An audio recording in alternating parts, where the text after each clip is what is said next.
आज आपण पाहणार आहोत मराठी भाषा गौरव दिन 27 फेब्रुवारी। महाराष्ट्राचेच नव्हे तर जगभरातील मराठी रसिक आणि वाचकांचे अत्यंत आवडते लेखक कवी म्हणून कुसुमाग्रज उर्फ विष्णू वामन शिरवाडकर यांचे नाव अतिशय आदराने घेतले जाते।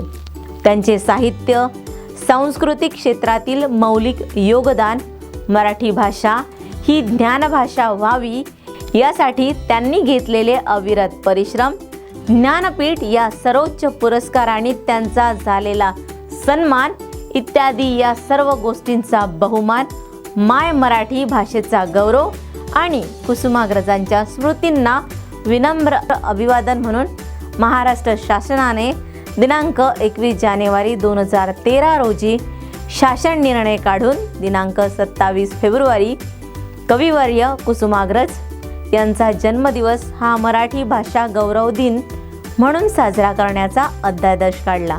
या दिवसापासून संपूर्ण महाराष्ट्रात हा दिवस अतिशय उत्साहात व आनंदात साजरा करतात। कविवर्य कुसुमाग्रज यांच्याविषयी एक श्रेष्ठ आधुनिक कवी, कथाकार, समीक्षक, कादंबरीकार व नाटककार म्हणून कुसुमाग्रज प्रसिद्ध आहेत। त्यांचे पूर्ण नाव विष्णू वामन शिरवाडकर हे असून त्यांनी कुसुमाग्रज या टोपण नावाने लेखन केले आहे। त्यांची जन्मतारीख 27 फेब्रुवारी 1912 ही असून त्यांचे जन्मस्थळ पुणे आहे। त्यांचा मृत्यू 10 मार्च 1999 रोजी झाला।